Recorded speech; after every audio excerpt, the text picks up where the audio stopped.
from a web browser, from a client, that will change Telnet. that will change everybody's password in the system to anything they want, and then cross-site script them again on the way back out. And SQL inject. So, and just look at this. This is 5 lines of code, including a return statement, and you have 3 vulnerabilities in it. A giant DOS of everyone on the system, SQL injection. So there's no point in setting them to gibberish passwords. You can just take all their data anyway, and then, kind of cross-site script them and smack them on the butt on the way out. So this is about the most vulnerability-dense code we have ever seen in our entire lives. Now, again, this is the difficulty, right? Because y'all are laughing. Developers don't get this, because this is what developers see.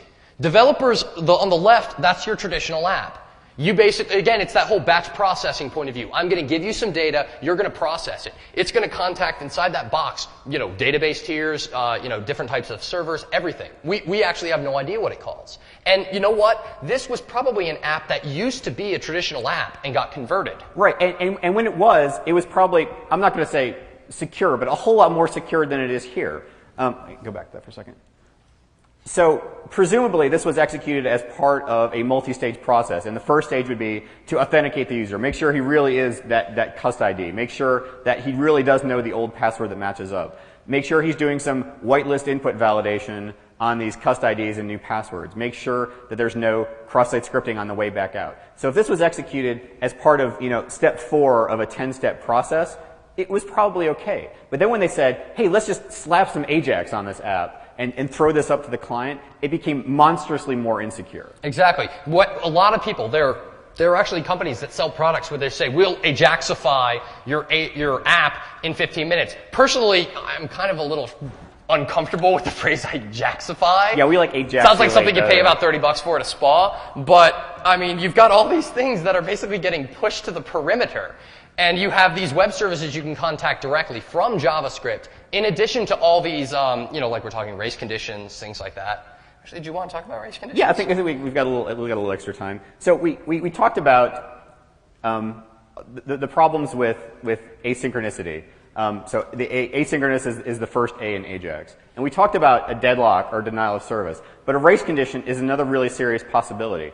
In this example here, we have a web service or a back-end service with 2 methods. And the first is add item to cart, and the second is checkout. So this is a very simple service. So the first item, or the first method first calls add an item to the order, and then it updates the order cost. And the checkout debits the account and ships the order. Now when this is executed as intended on the client, the client is directed to wait for the return from add item to cart before checkout becomes available. Again, this order is enforced in JavaScript. It's in the callback function. Right, but as we know, you can't enforce anything in JavaScript on the client. So what we're going to do now is we're going to, instead of being really good citizens and waiting for add item to cart to return, we're going to call checkout a millisecond after add item to cart is called.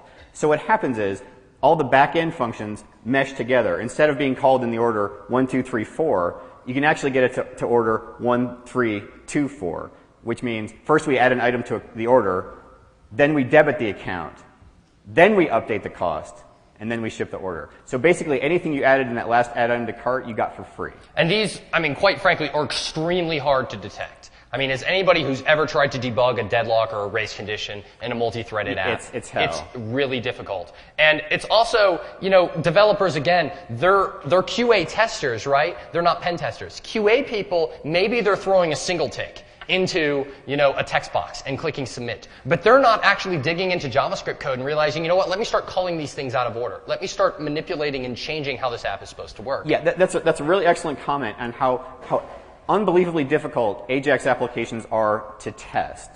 So not only, you can't just sit down and use the app in a web browser. Now you can have the best tester in the world, check every different possible combination. Like Howard. Let's go back to the application. All right. So we've got a page here that has flights from and flights to. And maybe there's 100 items in each of those combo boxes.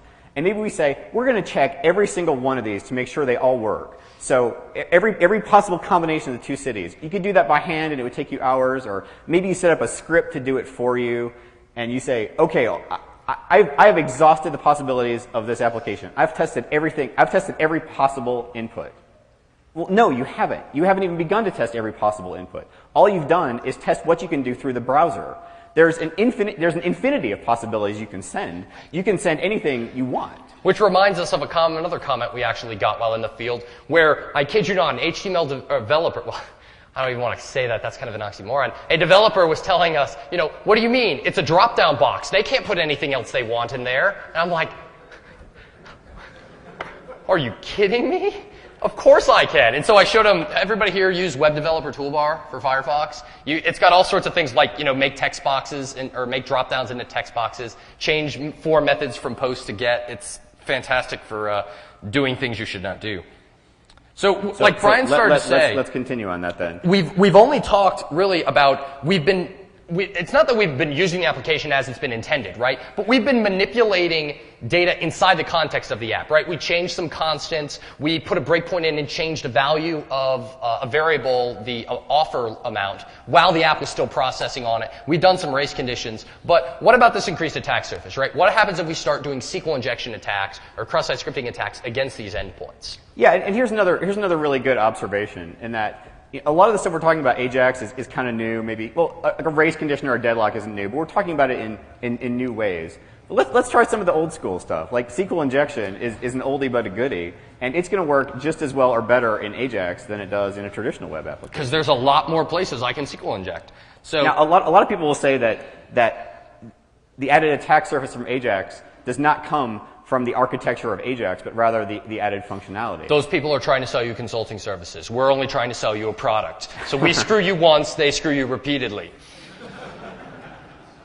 So right here, we see the kind of the classic unclose. In fact, no, let's finish that thought, right? I mean, we're not trying to actually make a joke here. We're being serious. In this app, we saw all those individual functions got called. Hold the seat, check the reservation, debit the account, print the invoice. All of that stuff happened in the server, right? And this was going to happen anyway. Yeah. There's no additional functionality here. All we did is just move some of those things in the order they were called in to the client, so that there was more feedback. So app, no additional functionality. It just books flights. But you now have, 4 or 5 more web services, little places you can put your fingers in and try to attack it. Every one of those parameters on every one of those methods has to get secured, just like every form input does, just like every cookie value does, just like everything else. It's just another input that has to be secured. Now, actually, we were talking about QA testing before, right? You'll notice in this JSON blob here, there's something called employee discount equals 0. Now, we didn't see any UI or a little checkbox that says I am an employee and should get a discount. So this is another thing that QA people are going to miss, right? Because what happened is JavaScript is intercepting the events. We're no longer a dumb client, right? Writing web scanners, it's by no means easy when you start getting into state-keeping mechanisms and things like that. But you're basically writing a user agent. It's going to throw data at the server and look at what comes back. But it's more complicated now. You've got JavaScript, which is going to trap events and then generate its own requests. And in this sense, it actually created a new input, this employee discount. There is no text box, there's no hidden input field, there's nothing there. It exists purely in JavaScript. So if you're doing a fuzzing or you're doing something without actually analyzing the JavaScript and seeing what it's doing, or actually trapping requests at the line level, nobody's ever going to see this. No one's even going to know to test this. Now let's keep playing this SQL injection out, because this definitely has some possibilities. Now remember when we actually sent the request as usual. Oop, got to change content line. When we sent the request the way we were supposed to, we got back that nice big blob of XML. Yeah, let's check it out. Yeah, let me send it normally. Y'all are kind of quiet. Do you have any questions? Yes.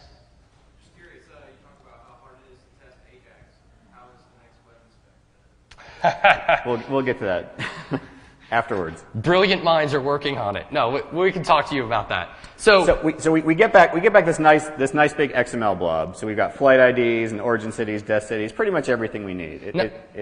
Go ahead. Well, what I was going to say is, right, a lot of people like to have this is data. This isn't HTML, right? So normally what we would do in a traditional app is submit some data. It would process, format everything, what we're calling, say, data binding or data formatting. Take those database rows and actually make a nice, sexy, cascading style sheet, liquid W3C compliant, geek sheet crap blog, and display it. So, you know, it actually renders it to HTML. But here we're getting back a big block of data, and we're relying on JavaScript to basically, like we saw, parse the XML, walk this tree, and actually build into the DOM the response. Yeah, this whole issue of data being transformed into HTML has got to happen somewhere. We can't just display raw XML to the user. So, like you said, traditional web app, this is going to be done on the server. But now with Ajax being done on the client, again, this is advice we got, and it's great advice from a performance standpoint. Because XSLT and operations like that are very expensive operations. You don't want to do that on the server. You want the client to handle his own transformation. Essentially what's happening here is that the data, the server is basically acting as a proxy. It's going to say, let me contact the database tier and pull any information you want, and let me just forward it back to you. Maybe I'll wrap it in JSON. Maybe I'll wrap it in XML. It's not really aware of the data it's pulling out, and more importantly, it's not running through saying, let me take the first column of the first row and, you know, put it in the head of a table. Let me take the second column of the second, you know, and iterating through like that. It just forwards everything back down to the client. And so you have this great ability to do basically just a few injection attacks and dump the entire database. Yeah, we're getting just a little ahead of ourselves here. So back here, we're going to try this, you know, we're going to just throw a tick in there and see what happens. And we saw it. We did see it. We got back an error message. The lovely unclosed, yes, you know, unclosed mark. quotation mark. Yes. So right away we say, great, we're potentially vulnerable to SQL injection, and let's play this out. But let's play it out in a traditional web app environment. What would we do? We would try to do some union selects on the sysobjects table maybe, and that's kind of tedious. Union select is not the hardest SQL injection to pull off, but it's definitely not the easiest. You've got to match up all the column names. You've got to match up the types. You've got to cast to get error messages. It's a little tedious. And now let's assume that the web server wasn't being so generous with the verbose error messages and was just giving us back like generic error pages. Well, now what are we reduced to? Now we have to do blind SQL injection, and that's unbelievably tedious. Now we're going to be sitting here for hours or more, or trying to get a tool that does it. Or eating popcorn while Absinthe does it for us. Right. But and now again we're making thousands of requests. We're saying, is the first character of the first table less than n? Is the first character of the first table less than d?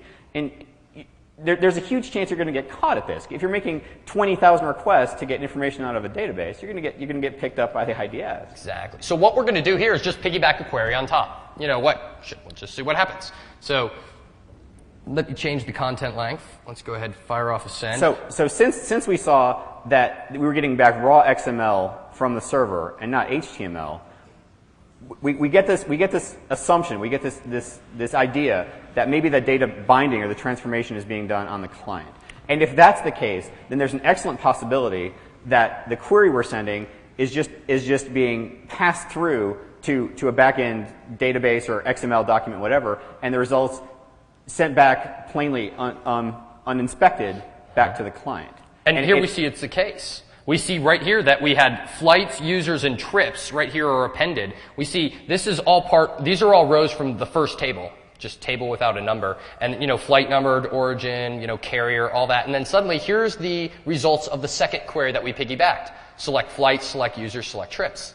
So how easy of an injection was that? All we had to do was append, select star or select name from sysobjects. We didn't have to try to match columns. We didn't have to try to match types. We didn't have to do anything. We just said semicolon, add our next query. And now let's just go pull everything out that we just saw. Let's do trip. Now, obviously, this is requiring a backend database that supports multiple queries. So if I'm doing PHP and I've got the SQLite plugin, and SQLite doesn't support two SQL queries in the same SQL statement when you try to execute it. So it won't work.